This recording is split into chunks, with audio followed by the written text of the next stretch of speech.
मित्रांनो, मुरांबा या मालिकेच्या 4 मेच्या भागामध्ये रमा पार्वतीचं बोलणं आठवत खूप रडत असते. त्यानंतर रमा डोळे पुसते. सीमा रमाजवळ येते आणि काय रमा मॅडम, टेन्शन आलंय का म्हणून विचारते. तेव्हा रमा नकारार्थी मान डोलावते. त्यानंतर सीमा गणपती बाप्पांच्या मूर्तीकडे पाहते व हात जोडत हा कायम आपल्यासोबत आहे, काळजी नको करूस, टेन्शन नॉट असं हसतच बोलते. तेव्हा रमाच्या चेहऱ्यावरही हसू उमटतं. त्यानंतर सीमा या छोट्या छोट्या गोष्टी होतच राहतात, त्यामुळे टेन्शन नाही घ्यायचं असं रमाला प्रेमाने समजावत असते. तेव्हा रमा हसऱ्या चेहऱ्याने, मला जमतच नाही टेन्शन घ्यायला, मी तर दिवसभर काय काम करायचं हा विचार करत होते, कारण हातांना कामाची सवय आहे असं सीमाला सांगते. आणि काही काम आहे का म्हणून विचारते. तेव्हा सीमा आश्चर्याने, तू पहिली मुलगी आहेस जिला काम आवडतं आणि आपलं घर एवढं मोठं आहे, तू एक काम शोधायला गेलीस तर 10 कामं सापडतील असं रमाला सांगते. त्यावर रमाही, हो बरोबर आहे, पण एवढं काही झालंय की कशाला हात लावायची ही भीती वाटते असं दुःखी होत सांगते. तेव्हा सीमा, सगळी आपलीच माणसं आहेत, त्यांना काय घाबरायचं, मीही तुझ्याकडूनच शिकते आणि एवढ्या दिवस मी उगीच सगळ्यांना घाबरत होते, परंतु मी तुझ्याबरोबर हे होऊ देणार नाही असं रमाचा हात हातात घेत बोलते. तेव्हा रमा, जोपर्यंत मी आहे तोपर्यंत तुम्हीही नाही घाबरायचं असं सीमाला सांगते. तेव्हा सीमा खूप प्रेमाने रमाला, हो बाळा, तू तुझ्या गोड स्वभावाने सगळ्यांची मनं जिंकशील असं सांगते आणि आता तुझा नवरा येईल त्यामुळे आपण आज जाऊ असं बोलत आज जाते. त्यानंतर रमा, हाताला काम नाहीये म्हणून तुझं मन पळतंय असं स्वतःशी बोलते व आज जाते आणि एक कपडा घेत बाथरूममधील सफाई करू लागते.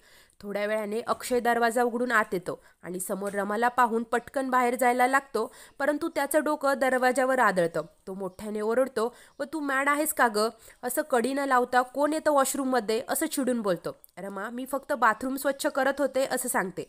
तेव्हा अक्षय, तू हे का करत आहेस, स्टाफ आहे ना, बाहेर हो असं म्हणत रमाला बाहेर हकलवून देतो आणि डोकं चोळत असतो व शर्ट काढतो. तर रमा बाहेर येते व मिरचीच्या ठेच्याला कसं गोड करू असा मनात विचार करत असते. तेवढ्यात अक्षयचा जोरजोराने ओरडल्याचा आवाज तिला ऐकू येतो.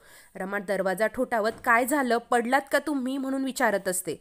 अक्षय दरवाजा उघडतो व पटकन घाबरून बाजूला जातो. रमा, काय झालं असं विचारत असते. तेव्हा अक्षय, बाथरूममध्ये बघ, चॉकलेटी रंगाचं आहे असं सांगतो. रमा पाहते तर कॉक्रोच असतं. रमा मोठ्याने हसू लागते व झुरळाला घाबरलात तुम्ही, आम्ही लहान होतो तेव्हा त्याला मिशीला पकडून वर उचलायचो असं अक्षयला सांगू लागते. अक्षय मात्र वेडावाकडा चेहरा करत, डिस्कस्टिंग आहे हे असं म्हणतो आणि झुरळ किती डेंजरस प्राणी आहे, त्याच्या पायाला किती घाण चिकटलेली असते, त्यामुळे कॉलरा, डायरिया काय काय होतं असं रमाला सांगत असतो. तेवढ्यात ते झुरळ बाहेर येतं. अक्षय ते पाहून लगेच रमाच्या मागे लपतो आणि तिला घट्ट पकडत, ते आपल्याकडेच येत आहे, मार लवकर त्याला असं सांगत असतो. अक्षय खूप घाबरलेला असतो. रमा मात्र त्याच्याकडे प्रेमाने पाहत असते. त्यानंतर रमा ते झुरळ उचलते. ते पाहून अक्षय, असं झुरळ हातात कोण धरतं, फेक लवकर असं सांगतो. त्यानंतर रमा झुरळ खिडकीतून बाहेर फेकते व हात स्वच्छ करून अक्षयकडे येते आणि तुम्ही झुरळाला घाबरता, मी तर पाल, मुंग्या, विंचू, साप कशालाच नाही घाबरत असं सांगते. तेव्हा अक्षय मात्र वेडावाकडा चेहरा करत असतो. त्यानंतर रमा, आपण एक खेळ खेळू, माझ्या मुठीत काय आहे ओळखा पाहू असं बोलत हात समोर करते. अक्षय, तू ते झुरळ हातात घेऊन फिरतेस का, फेक लवकर असं सांगतो. रमा ठीक आहे असं बोलत अक्षयच्या दिशेने झुरळ फेकल्याची ॲक्शन करते. अक्षय मात्र आई असं म्हणत खूप मोठ्याने ओरडतो आणि ही मुलगी मला हार्ट अटॅक देणार बहुतेक असं स्वतःशीच बोलतो. तेव्हा रमा, मी ते झुरळ केव्हाच खिडकीबाहेर सोडलंय असं सांगते. त्या दोघांच्या आवाजाने सीमा, आरती, अभि सर्वजण रूममध्ये येतात आणि काय झालंय म्हणून घाबरत विचारत असतात. तेव्हा रमा, हे झुरळाला घाबरले म्हणत हसत असते. ते ऐकून सर्वजण खूप मोठ्याने हसू लागतात. अभि अक्षय जवळ येतो आणि तू मुकादमांचा बछडा ना, मग झुरळाला घाबरतो असं बोलत अक्षयवर हसत असतो. तर अक्षय, एवढं मोठं होतं ते असं सांगतो. पार्वती दरवाजात उभी राहून त्यांचं बोलणं ऐकत असते. पार्वतीला पाहून सर्वजण शांत होतात. तेव्हा पार्वती कशालाही थट्टा मस्करी असं बोलते आणि रमाला, तुझ्या नवऱ्याचं असं हसू होतंय, तुला काहीच वाटत नाही का असं ओरडत बोलते. तेव्हा रमा, मी फक्त गंमत करत होते म्हणून सांगते. त्यावर पार्वती, तू जिथे राहत होती तिथे झुरळ, पाली हेच सगळं असणार, त्यामुळे तुला सवय असेल, आम्हाला नाहीये असं रमाला सुनावत असते. सर्वजण गप्प उभे असतात.